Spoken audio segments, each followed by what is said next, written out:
दोस्तों, micro organisms हमेशा से मानव जाति को प्रभावित करते रहे हैं।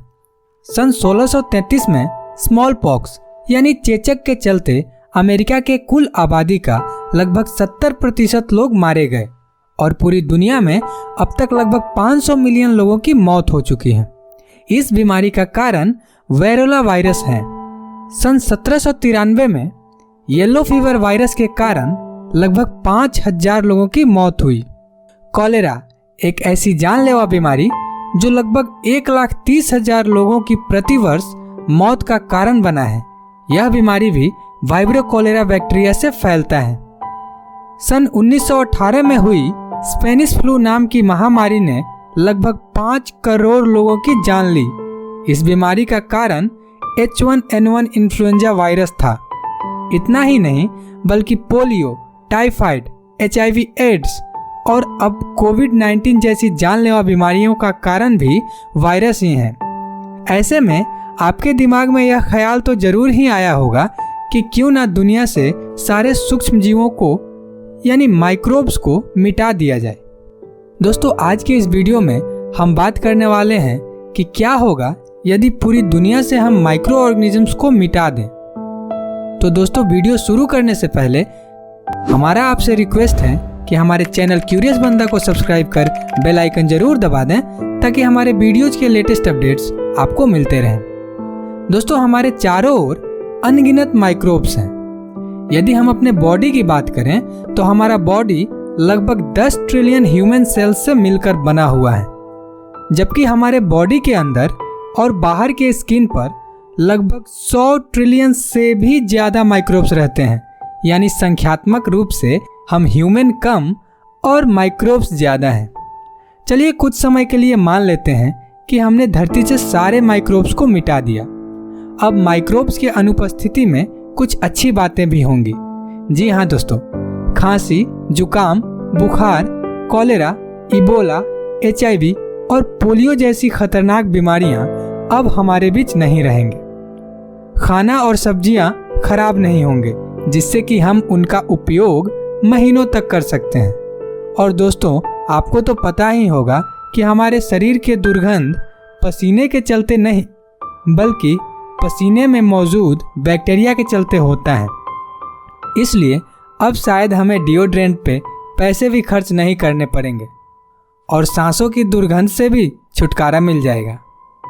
लेकिन इन माइक्रोब्स की अनुपस्थिति में हम बहुत सारी चीज़ों को मिस भी करेंगे, जैसे बियर, वाइन, ब्रेड, पनीर और हम भारतीयों का फेवरेट दही।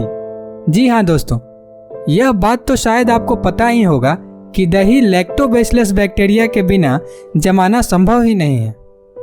इन सब के अलावा इकोसिस्टम को मेंटेन रखने में माइक्रोब्स का बहुत बड़ा योगदान है। दोस्तों, आपकी जानकारी के लिए बता दें, प्रत्येक लीटर सी वाटर में लगभग 10 बिलियन वायरस, 1 बिलियन बैक्टीरिया और 100 से 1000 बिलियन फाइटोप्लैंक्टन्स होते हैं।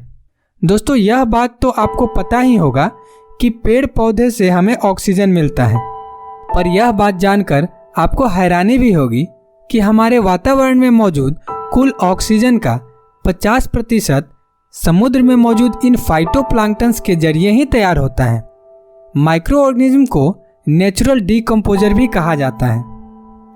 एक इंटरेस्टिंग फैक्ट्स आपको बताते चलें कि हमारे गैलेक्सी में जितने तारे हैं उनसे कहीं ज़्यादा हमारे इंटेस्टाइन में बैक्टीरिया मौजूद हैं। ये बैक्टीरिया हमारे भोजन को ब्रेक डाउन करने में मदद करते हैं। जानवरों के साथ भी ऐसा ही है। जानवरों के द्वारा खाए गए घास, पत्तियों और पौधों का डाइजेशन में भी कुछ विशेष प्रकार के बैक्टीरिया का अहम योगदान है। इसके अलावा सूक्ष्म जीव मरे हुए पेड़ पौधे और जीव जंतुओं को डिकम्पोज करके न्यूट्रिएंट्स को मिट्टी तथा हवा में रिलीज कर देता है। अगर ऐसा नहीं होता तो हमें नहीं लगता कि आप लाशों के ढेर के बीच रहना पसंद करते। आपको यह जानकर शायद दिलचस्प लगे कि हर साल लगभग 100 मिलियन लीटर क्रूड ऑयल समुद्र में प्रवेश करता है।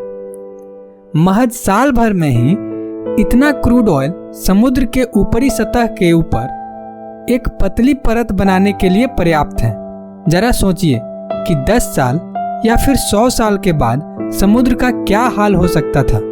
लेकिन ऐसा नहीं है, हमारे समुद्र काफी स्वच्छ है और इसके लिए हम शुक्रगुजार हैं एक ऐसे स्पेशल बैक्टीरिया का जो कि समुद्र की सतह पर फैले ऑयल को डिग्रेड करके एक्वेटिक लाइफ को बचाने में सहायक है। राइजोबियम बैक्टीरिया यह एक विशेष प्रकार का बैक्टीरिया है जो कि नाइट्रोजन फिक्सेशन कर नाइट्रोजन साइकिल को मेंटेन करता है। और दोस्तों, बायोगैस प्लांट जिसमें कि हम सीवेज और दूसरे बायोडिग्रेडेबल वेस्टेज को ट्रीटमेंट कर बायोगैस प्रोड्यूस करते हैं, इसमें भी बैक्टीरिया का बहुत ही अहम योगदान है। इन सब के अलावा माइक्रोब्स का मेडिकल फील्ड और हेल्थ केयर में भी बहुत बड़ा योगदान है।